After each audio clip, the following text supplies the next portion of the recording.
ಹರೇ ಕೃಷ್ಣ, ಹರೇ ಶ್ರೀನಿವಾಸ. ಆಧ್ಯಾತ್ಮ ಬಂಧುಗಳೇ, ಸಿಂಹ ರಾಶಿಯಲ್ಲಿ ಹುಟ್ಟಿದವರಿಗೆ 2025 ವರ್ಷ ಹೇಗೆ ಇರುತ್ತೆ? ಹಿಂದಿನ ವಿಡಿಯೋಗಳಲ್ಲಿ ಮೇಷ, ವೃಷಭ, ಮಿಥುನ, ಕರ್ಕ ಈ 4 ರಾಶಿಗಳ 2025ರ ರಾಶಿ ಭವಿಷ್ಯವನ್ನ ವಿಶದವಾಗಿ ತಿಳಿಸಿದ್ದೇನೆ. ಅದನ್ನು ಸಹ ತಾವು ನೋಡಿಕೊಳ್ಳಬಹುದು.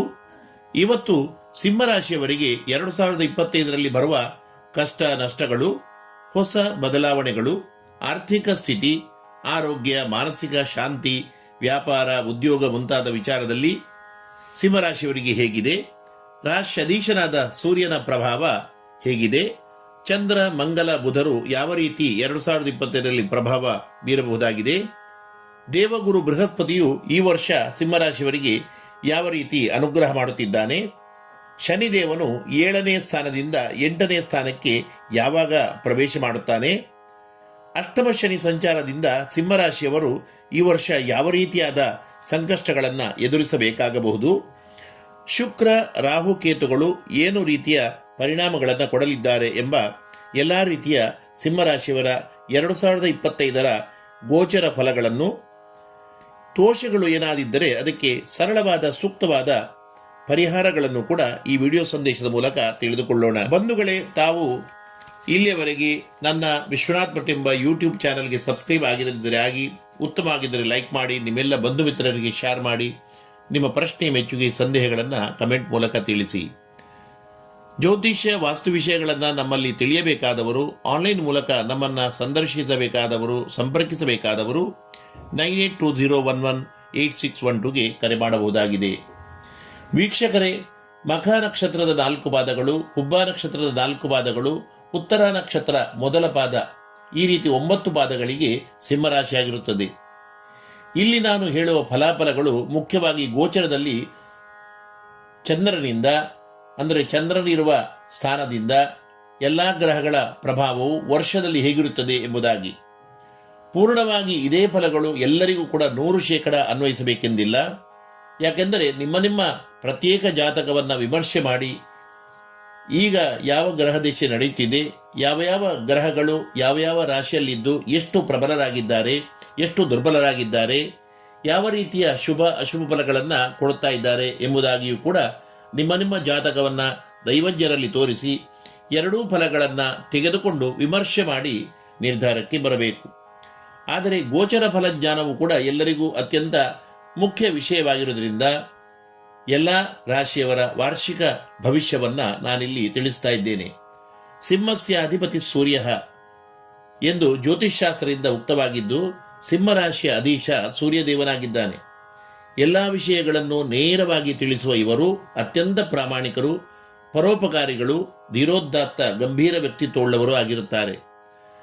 ಇಂತಹ ಸಿಂಹರಾಶಿಯವರ ಮುಖ್ಯ ಸ್ವಭಾವಗಳಾದ ಪ್ರಾಮಾಣಿಕತೆ, ನಿಸ್ವಾರ್ಥತೆ, ನೇರ ನಡೆನುಡಿ, ವಿಶಾಲ ಹೃದಯ, ಈ ಎಲ್ಲ ಮುಖ್ಯ ಗುಣಗಳಿಗೆ ಗ್ರಹಚಾರಗಳು ಬದಲಾವಣೆ ಆಗುವಾಗ ತೊಂದರೆ ಆಗುತ್ತದೆ. ಈ ವರ್ಷ 2025ರಲ್ಲಿ ಏಪ್ರಿಲ್ನಿಂದ ಅಷ್ಟಮ ಶನಿ ಸಂಚಾರ ಪ್ರಾರಂಭ ಆಗುತ್ತಿದ್ದು, ಅಂತಹ ತೊಂದರೆಗಳು ಮಾನಸಿಕ ಅಶಾಂತಿ, ಮುಖ್ಯವಾಗಿ ಶಾರೀರಿಕವಾಗಿ ಆರೋಗ್ಯದ ಸಮಸ್ಯೆ, ಹೊಟ್ಟೆ ನೋವು, ತಲೆಗೂದಲು, ಕಾಲುಗಂಟು ನೋವು ಇತ್ಯಾದಿ ಸಮಸ್ಯೆಗಳು ಬರಲು ಸಾಧ್ಯತೆ ಇದೆ. ಅಷ್ಟಮ ಶನಿ ಎಂದರೆ ಆರೋಗ್ಯ ಸ್ಥಾನ, ಆಯುಷ್ಯ ಸ್ಥಾನವಾದ ರಾಶಿ ಮೀನರಾಶಿಯಾಗಿದೆ. ಇಲ್ಲಿಂದ 2.5 ವರ್ಷ ಶನಿದೇವ ಇದ್ದು ಆರೋಗ್ಯ ವಿಷಯದಲ್ಲಿ ಸಿಂಹರಾಶಿಯವರಿಗೆ ತೊಂದರೆಯನ್ನು ಕೊಡಬಹುದು. ಆಕಸ್ಮಿಕ ಅವಘಡವನ್ನು, ಗೃಹ, ವ್ಯಾಪಾರ, ಉದ್ಯೋಗ ಸ್ಥಳಗಳ ಬದಲಾವಣೆಗಳನ್ನು ಕೂಡ ಸ್ವಲ್ಪ ಕೊಡಬಹುದಾಗಿದೆ.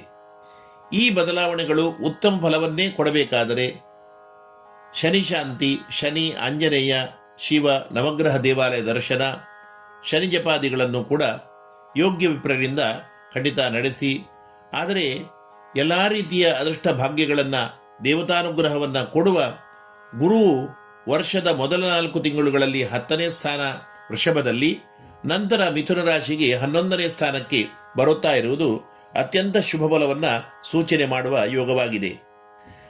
ದಶಮ, ಏಕಾದಶ ಎರಡೂ ಮನೆಗಳು ಗುರುವಿಗೆ ಅತ್ಯಂತ ಪ್ರಬಲ ಸ್ಥಾನ ಆಗಿರುವುದರಿಂದ ನಿಮಗೆ ಈ ವರ್ಷ ಆರೋಗ್ಯದಲ್ಲಿ ಸ್ವಲ್ಪ ತೊಂದರೆ, ಉದ್ಯೋಗ ಅಥವಾ ಗೃಹ ಬದಲಾವಣೆ, ಕೆಲವು ಸಣ್ಣ ಪುಟ್ಟ ಸಮಸ್ಯೆಯು ಬಿಟ್ಟರೆ ಸಂಪತ್ತು ಐಶ್ವರ್ಯ ಸ್ಥಾನಮಾನ ದೃಷ್ಟಿಯಿಂದ ಅತ್ಯಂತ ಶ್ರೇಷ್ಠ ಸಮಯ ಎನ್ನಬಹುದಾಗಿದೆ.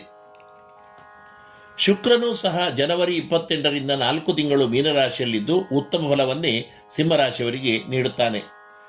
ನಿಜವಾಗಿ ಯಾವುದೇ ಗ್ರಹಗಳಿಗೆ 8ನೇ ಮನೆ ಉತ್ತಮವಲ್ಲ ಎಂದು ಜ್ಯೋತಿಷ್ಶಾಸ್ತ್ರ ಹೇಳಿದ್ದರೂ ವಿಶೇಷವಾಗಿ ಶುಕ್ರನಿಗೆ ಅಷ್ಟಮ ಸ್ಥಾನ ಕೆಟ್ಟದ್ದಲ್ಲ.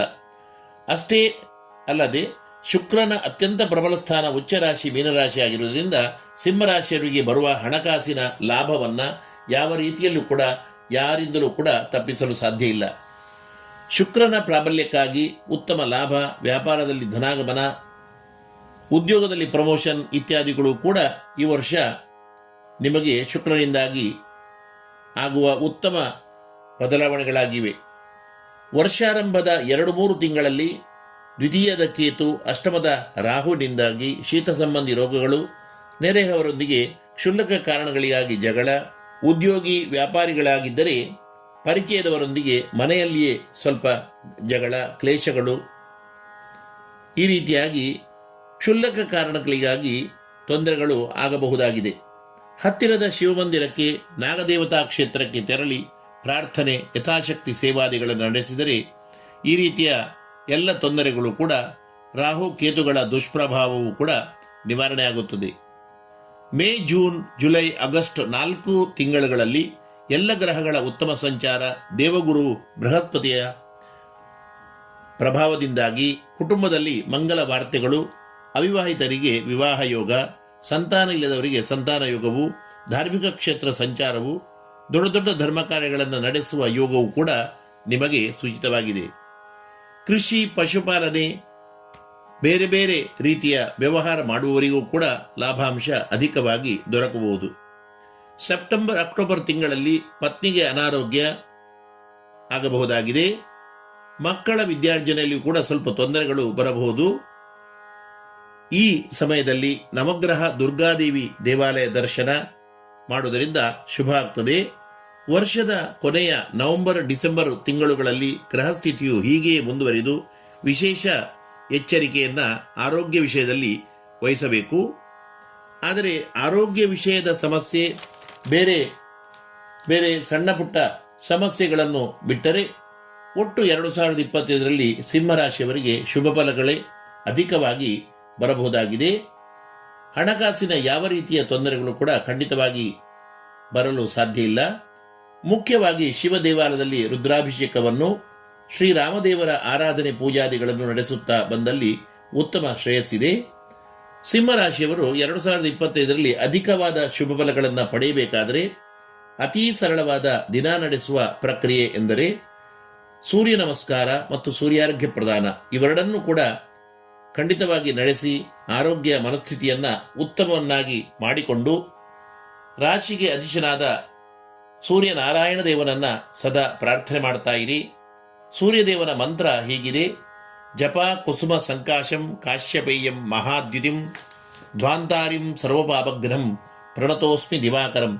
ಇನ್ನೊಮ್ಮೆ ಮಂತ್ರವನ್ನು ಹೇಳ್ತಾ ಇದ್ದೇನೆ: ಜಪ ಕುಸುಮ ಸಂಕಾಶಂ ಕಾಶ್ಯಪೇಯಂ ಮಹಾದ್ಯುತಿಂ ಧ್ವಾಂತಾರಿಂ ಸರ್ವಪಾಪಘ್ನಂ ಪ್ರಣತೋಸ್ಮಿ ದಿವಾಕರಂ. ಸೂರ್ಯದೇವನ ಈ ಮಂತ್ರವನ್ನು ಆದಿತ್ಯವಾರದಿಂದ ಹಿಡಿದು ಮತ್ತೊಂದು ಆದಿತ್ಯವಾರದವರೆಗೆ ಬೆಳಿಗ್ಗೆ 6ರಿಂದ 8, ಸಂಜೆ 6ರಿಂದ 8ರೊಳಗೆ, ಕಡಿಮೆ ಪಕ್ಷ ಅಂದರೆ 12 ಸಲ, ಹೆಚ್ಚೆಂದರೆ 1 ಸಲಕ್ಕೆ 108 ಸಲ ಈ ಮಂತ್ರಗಳನ್ನು ಹೇಳಿ ಸೂರ್ಯಾರ್ಘ್ಯ ಪ್ರದಾನ, ಸೂರ್ಯ ನಮಸ್ಕಾರವನ್ನು ಮರೆಯಬೇಡಿ. ರಾಮದೇವರ, ಶಿವದೇವರ ಪ್ರಾರ್ಥನೆಯನ್ನು ಮಾಡ್ತಾ ಇರಿ. 2025 ಖಂಡಿತವಾಗಿ ಸಿಂಹರಾಶಿಯವರಿಗೆ ಅತ್ಯುತ್ತಮ ವರ್ಷವಾಗಲಿದೆ ಎನ್ನುತ್ತಾ ನನ್ನ ಮಾತನ್ನು ಮುಗಿಸುತ್ತೇನೆ. ಜೀವೇಮ ಶರದಃ ಶತಂ, ಜೀವೇಮ